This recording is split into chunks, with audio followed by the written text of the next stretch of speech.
नमस्कार, आप सभी का बहुत बहुत स्वागत है। आप देख रहे हैं सबसे बड़ा सवाल। मैं हूं परवीन शेख। दिल्ली इलेक्शन 2025 अपने आखिरी पड़ाव की तरफ बढ़ने लगा है, जिससे नेताओं के बीच जुबानी जंग भी तेज है। इस बीच अमित शाह कुंभ पहुंच गए, जहां उन्होंने हिंदुत्व और सनातन को लेकर दिल्ली चुनावों में एक बड़ा मैसेज दिया है। और इधर कांग्रेस अध्यक्ष मल्लिकार्जुन खड़गे बौखला गए हैं। उन्होंने कहा है कि कुंभ में स्नान से गरीबी दूर नहीं होने वाली है। साथ ही कांग्रेस ने बीजेपी पर फिल्म दिल्ली 2020 के जरिए सांप्रदायिकता का जहर फैलाकर वोटों के ध्रुवीकरण का आरोप लगाया है।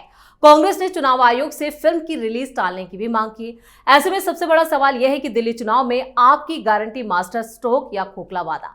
क्या जनता करेगी फिर केजरीवाल पर भरोसा, या फिर कांग्रेस भी यहां पर केजरीवाल का खेल बिगाड़ेगी? इसी पर ज्यादा चर्चा के लिए स्टूडियो मौजूद हैं कैपिटल टीवी के एग्जीक्यूटिव एडिटर राजीव कुमार।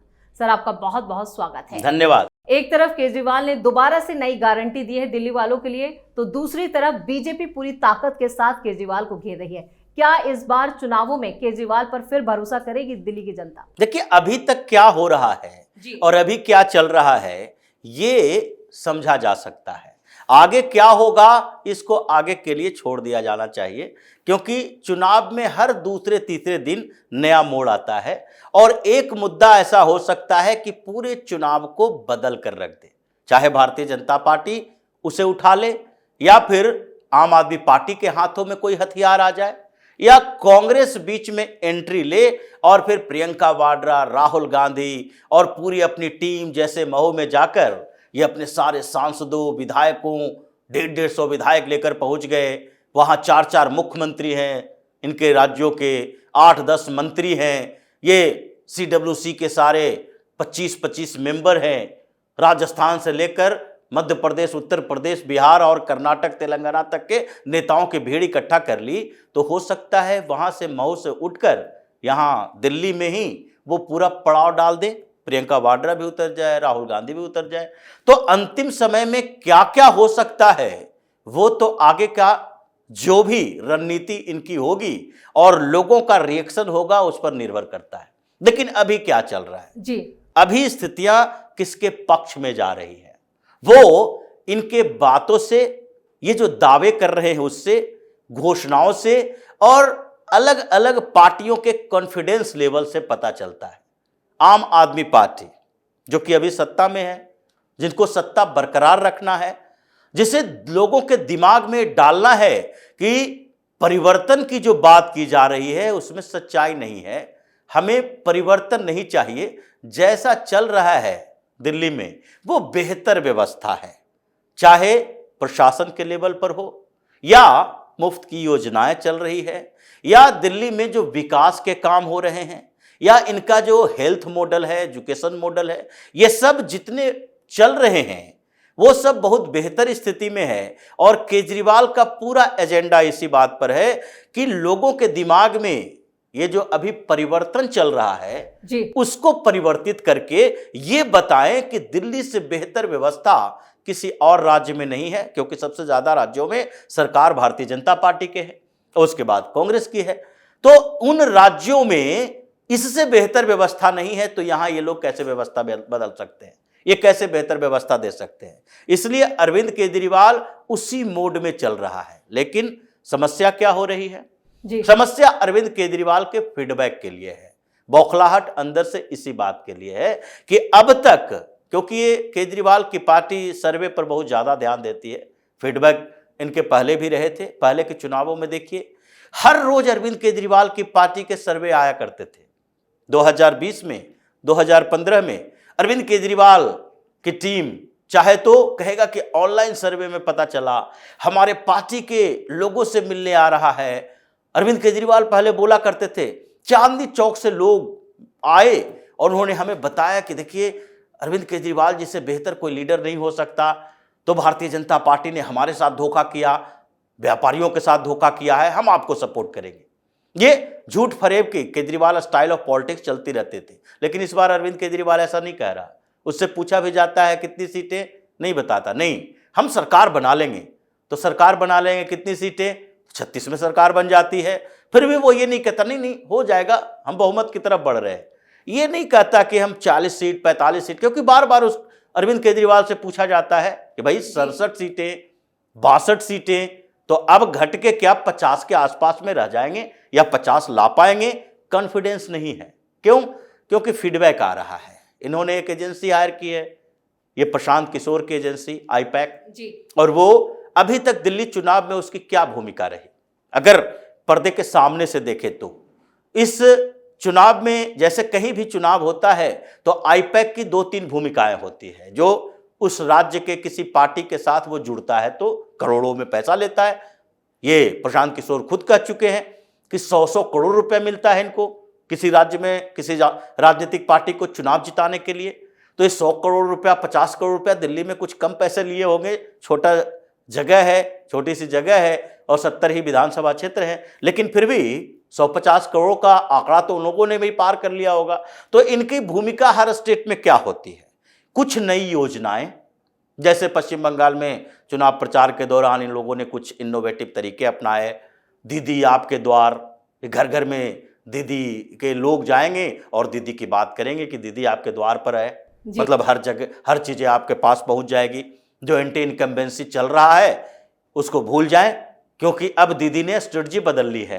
वो आपके मोहल्ले में आएंगी, मुख्यमंत्री से डायरेक्ट होगी बातचीत और टीम बनाई गई। ये जो तृणमूल कांग्रेस की सब लोग जा जाकर मंत्री विधायक ये बता रहे थे कि नहीं नहीं अब हम लोगों ने मॉडल चेंज कर लिया है, अब आपको हमारे पास नहीं आना पड़ेगा, हम आपके पास जाएंगे। कई ऐसी योजनाएं दुर्गा पूजा से संबंधित, पंडालों से संबंधित, अलग अलग क्षेत्रों में जाकर सभा करना, बैठ के करना, लोगों को कैसे अट्रैक्ट करना है, अपने पिछले जो पापों को किस तरह से उनके दिमाग से खत्म करना है, और फिर दूसरे स्तर पर नए स्लोगन। ये मोडस ऑपरेंडी रही है काम करने का तरीका आईपैक की। अब दिल्ली विधानसभा चुनाव में देखिए, दिल्ली विधानसभा चुनाव में आईपैक के बारे में बताया तो गया, लेकिन एक भी ऐसा स्लोगन बताइए जो नया हो। दिल्ली विधानसभा चुनाव में आम आदमी पार्टी के लिए फिर लाएंगे केजरीवाल, फिर से आएंगे केजरीवाल, ये तो 2013 से चल रहा है। जो 2013 के बाद थे, 13 में पहला चुनाव में ये जीत कर आए, 49 दिन के बाद इस्तीफा दिया, 15 में चुनाव आए तो फिर से लाएंगे केजरीवाल, 20 में फिर से लाएंगे केजरीवाल और 25 में भी फिर से लाएंगे केजरीवाल। तो लोगों ने फिर से लाएंगे केजरीवाल के नाम पर ही लोगों के दिमाग में उल्टा रिएक्शन होता है कि कितनी बार फिर से। तो ये परिवर्तन की बात जो चल रही है, आईपैक कोई भी इंपैक्ट नहीं छोड़ रहा। आम आदमी पार्टी की टीम कोई क्रिएटिव आइडिया लेकर नहीं आई है कि कोई बेहतर स्लोगन जो भारतीय जनता पार्टी के खिलाफ हिट कर सके, जो आम आदमी पार्टी को कुछ एज दे सके। क्यों ऐसा हो रहा है जी? क्योंकि आईपैक है जो एक सर्वे भी कर रही है पैरेलल, सिमल्टेनियसली ये सब काम करते हैं, यानी कि कुछ फील्ड वर्क और कुछ क्रिएटिव स्लोगन वगैरह जो लोगों के दिमाग से खेला जा सकता है। अरविंद केजरीवाल के समर्थन में वो इंजेक्ट किया जा सकता है लोगों के दिमाग में, वो हो नहीं रहा। क्योंकि आईपैक के लोग भी सरेंडर कर चुके हैं। उन लोगों ने सर्वे किया, अलग अलग जगहों पर सर्वे कर रहे हैं, और उस सर्वे में क्या आ रहा है, आम आदमी पार्टी कभी आता है 20-22 सीट तक बढ़ सकता है, कभी 25 से 28 सीट तक अभी हो गया है। 15 दिन के अंदर अरविंद केजरीवाल जी ने जो कैंपेन किया उसमें से 5-10 सीटें बढ़ गई है। ये हौसला बढ़ाने के लिए, क्योंकि जो सर्वे आ रहे हैं उसमें किसी भी सर्वे, इसके इंटरनल चाहे पार्टी का हो आईपैक का हो, इसमें अरविंद केजरीवाल 25 से ज्यादा आंकड़ा बढ़ा ही नहीं पा रहे। अब जो स्थितियां हैं कि इन लोग बाहर में निकलकर ये कोशिश तो करते हैं अपने फ्रस्ट्रेशन को दबाने की, अपने बौखलाहट को दबाने की, दबा नहीं पाते। लेकिन इस बीच कांग्रेस का भी एक इंटरनल सर्वे सामने आया है, जहां पर दिल्ली को लेकर खास तौर से बताया गया सिर्फ 1 दर्जन सीटें ऐसी है जहां पर कुछ जीत की उम्मीद जगी है। तो इसको लेकर भी क्या कांग्रेस एक नया प्लान के तहत? कांग्रेस का प्लान तो यही है जी। कांग्रेस का इंटरनल सर्वे शुरुआती दौर से यही बता रहा है कि 10-12 सीटें इंपैक्ट क्रिएट करेंगे ज्यादा, और उसमें से 3-4-5 सीट भी जीत गए तो ये मेरे लिए उपलब्धि होगी, क्योंकि वो तो सब प्लस में आएगा। जो 0 सीटों पर आउट है, 2-2 विधानसभा में 0 सीटें आ रही है चुनाव में 15 से 20 तक, उस पार्टी में एक भी आता है तो प्लस में आएगा, माइनस में नहीं आएगा। केजरीवाल के आंकड़े आएंगे माइनस में, आम आदमी पार्टी के बाद भारतीय जनता पार्टी के आंकड़े माइनस या प्लस में आ सकते हैं। लेकिन अब माइनस में तो कांग्रेस जा नहीं सकती, -0 तो नहीं जा सकती, -1 -2 तो नहीं जा सकती। तो इसलिए जो आएंगे प्लस में आएंगे। तो कांग्रेस का कॉन्फिडेंस इसी लेवल का है कि 10-12 सीटों पर हम इंपैक्ट क्रिएट करने वाले हैं। 3 से 5 सीटों के बीच इनको लग रहा है कि वहां जीत की संभावना है, वहां पर जोर लगाने की कोशिश कर रहा है। केजरीवाल की समस्या यही है कि जो कांग्रेस का इंटरनल सर्वे, आम आदमी पार्टी का इंटरनल सर्वे, ये दोनों सर्वे में ये सामान्य तरीके से दिख रहा है कि भारतीय जनता पार्टी 40, 45, 45 प्लस, ये सारे आंकड़े जो बता रहे हैं उस ओर जा रही है। क्यों? कैंपेन में भी यही दिख रहा है। जैसे अरविंद केजरीवाल का कैंपेन 3 महीना पहले जो शुरू हुआ, जिस जोश के साथ शुरू हुआ, अभी अरविंद केजरीवाल को एक मजबूरी में रैली करनी पड़ी जंगपुरा में, मनीष सिसोदिया के क्षेत्र में जी। अब मनीष सिसोदिया जो सेकंड इन कमान है आम आदमी पार्टी में, उसको अरविंद केजरीवाल को घसीट कर लाने की जरूरत पड़ रही है मनीष सिसोदिया के क्षेत्र में। जैसे वही बात है कि चुनाव लड़ रहे हैं गुजरात से अमित शाह लोकसभा का, और उनको लगे कि नहीं नहीं हम अपने लोकसभा क्षेत्र में पीएम मोदी का एक रैली करवा देते। ये उनके लिए बेइज्जती की बात है कि आप सेकंड इन कमान की तरह हो और आप इस स्थिति में हो कि आप अपने क्षेत्र में आपको मोदी जी को ले जाना पड़ रहा है। रिकॉर्ड वोट से जीते अमित शाह, तो क्या उनके क्षेत्र में जाकर मोदी जी रैलियां करते रहेंगे? तो उनकी जरूरत नहीं होनी चाहिए। इन नेताओं को अगर केजरीवाल को बुला रहे हैं और उनके पक्ष में रैली कर रहे हैं, बता रहे हैं कि देखो डिप्टी सीएम है ये कैंडिडेट, इनको वोट दे दीजिएगा, तो केजरीवाल के लिए नहीं, ये सिसोदिया के लिए बेइज्जती है। सिसोदिया को सोचना चाहिए कि हम इस चुनाव को हार रहे हैं अपने सीट पर, इसीलिए हमको केजरीवाल से उधार लेने की जरूरत पड़ रही है, केजरीवाल को बुलाना पड़ रहा है। उससे बड़ा नेता कोई है नहीं तो उसके भी बुला लेता। अगर इनको लगे कि हम कोई इंटरनेशनल लीडर को बुलाकर यहां पर ले आए, दूसरे देश के नेता को, तभी भी वो बुला लेता। लेकिन ये तो दिखाता है कि सिसोदिया खुद अपने सीट पर हार रहे हैं, इसलिए केजरीवाल की जरूरत महसूस हो रही है। तो ये जो स्थितियां चल रही है हर पार्टियों के सर्वे में, वो इनके कैंपेन के लेवल में भी दिख रहा है। भारतीय जनता पार्टी धीरे धीरे ऊपर की तरफ जा रही है और इसने पहले ही सोच लिया था कि देखो अभी जो मोड है, जो मूड है लोगों का और जो हमारा मोड है, उसमें अभी धीरे धीरे ऐसे इंपैक्ट क्रिएट करो कि ताकि लोग जो हमारे साथ रहे हैं, मतलब 35 से 38% तक वोट हमारा जो है वो एक साथ जुड़ जाए। फिर उसके बाद हम आगे अगला स्टेप लेंगे, जब नेशनल लीडर को उतारेंगे, बीच में मोदी जी को भी उतारेंगे, तो उससे हमारा 4-5% वोट जो कि लोकसभा में हमारे साथ रहता है, विधानसभा में चिटक जाता है, वो हमारे साथ जुड़ेगा। ये हर 10-15 दिन के बाद इन लोगों की मीटिंग हो रही है, मोहल्ले से लेकर अलग अलग जगहों पर, संघ की मीटिंग, भारतीय जनता पार्टी की मीटिंग, नुक्कड़ सभा, अपने छोटे छोटे स्मॉल सभा। तो ये 5% यानी कि 43, 44, 45% तक पहुंचे। अब इनको 48 से 50% के बीच का आंकड़ा पार करना है।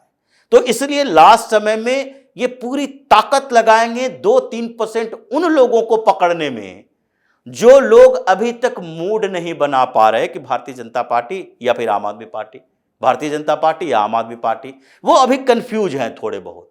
तो वो लास्ट टाइम के लिए रखा गया है। लेकिन अब इसी बीच जो इन लोगों का, ये भारतीय जनता पार्टी की सिर्फ बात नहीं है, इन दोनों पार्टियों के सर्वे बता रहे हैं कि 45 प्लस सीटें आ रही है। जब फ्रस्ट्रेशन में अरविंद केजरीवाल है, अब वही सारी योजनाएं, वही सारे तरीके, अब फिर से एक बार सबके गठरी बांध कर ले आया कि मैनिफेस्टो में, क्योंकि ये तो वर्बल बोल रहा था पहले से, मीडिया में भाषणबाजी, आज ये घोषणा कल वो घोषणा, अब मैनिफेस्टो तो रिटन होता है। लेकिन इससे फर्क नहीं पड़ेगा, क्योंकि आम आदमी पार्टी वही पार्टी है जो 2013 में कहती थी हम 70 विधानसभा सीट पर 70 मैनिफेस्टो निकालेंगे। आज केजरीवाल कह रहा है मिडिल क्लास के लिए हम अलग से मैनिफेस्टो निकालेंगे, उनको ज्यादा राहत दें। कैसे? इनकम टैक्स देकर, जैसे राज्य का सब्जेक्ट है इनकम टैक्स जी। अरे इनकम टैक्स में छूट, इनकम टैक्स में कोई भी फेरबदल केंद्र सरकार करेगी या तुम करोगे, ये भी एक झांसा देने की कोशिश। तो जो पैतरे इसने अपनाए हैं वो सारे पैतरे एक एक करके जो धराशायी हुआ, वही फ्रस्ट्रेशन अरविंद केजरीवाल के अंदर दिखाई पड़ रही है, चाहे रैली, रोड शो, विरोध प्रदर्शन या मीडिया के सामने। हर जगह पर आज केजरीवाल जिस कॉन्फिडेंस के साथ पहले के चुनाव में होता था, वो कॉन्फिडेंस खत्म हो चुका है। और दूसरी तरफ कॉन्फिडेंस बढ़ा है भारतीय जनता पार्टी के नेताओं का और थोड़ा कॉन्फिडेंस बढ़ा है कांग्रेस के नेताओं का, जो कि बैकफुट पर थे। अब लग रहा है इस बार तो खाता खोलकर रहेंगे। विधानसभा के अंदर कम से कम कुछ लोग तो दिखें कांग्रेस के। तो ये अभी तक की स्थितियों में ये दिल्ली विधानसभा चुनाव में चल रहा है। आगे 4-5 दिन के अंदर अगर कुछ बड़ा उलटफेर होता है तो आम आदमी पार्टी के पक्ष में जाएगा तो थोड़ी बहुत सीटें बढ़ेगी, बीजेपी के पक्ष में गया तो फिर ऐसा पलटी मारेगा कि 50+ सीटों के साथ ये आम आदमी पार्टी ने जो स्थिति कांग्रेस की वही भारतीय जनता पार्टी आम आदमी पार्टी का कर सकती है। इस तमाम जानकारी के लिए और सटीक विश्लेषण के लिए आपका बहुत बहुत धन्यवाद। तो दिल्ली में वोटिंग से पहले सीएम आवास को लेकर भी बीजेपी और आम आदमी पार्टी आमने सामने है। बीजेपी इस बार शीश महल पर भी केजरीवाल को बख्शने की मूड में नहीं है। पार्टी ने 14 मिनट का एक वीडियो जारी किया है जिसमें सीएम हाउस के अंदर की तस्वीरें हैं, जिसमें केजरीवाल के राशि ठाठ साफ नजर आ रहे हैं। इससे केजरीवाल एंड पार्टी की दिक्कतें और बढ़ गई हैं और ऐसे में केजरीवाल की नई गारंटी का दांव भी फेल होता हुआ दिख रहा है। इस खास शो में इतना ही। वीडियो कैसा लगा कमेंट करके अपनी राय जरूर दें। वीडियो को लाइक करें, शेयर करें और कैपिटल टीवी को सब्सक्राइब जरूर करें। धन्यवाद।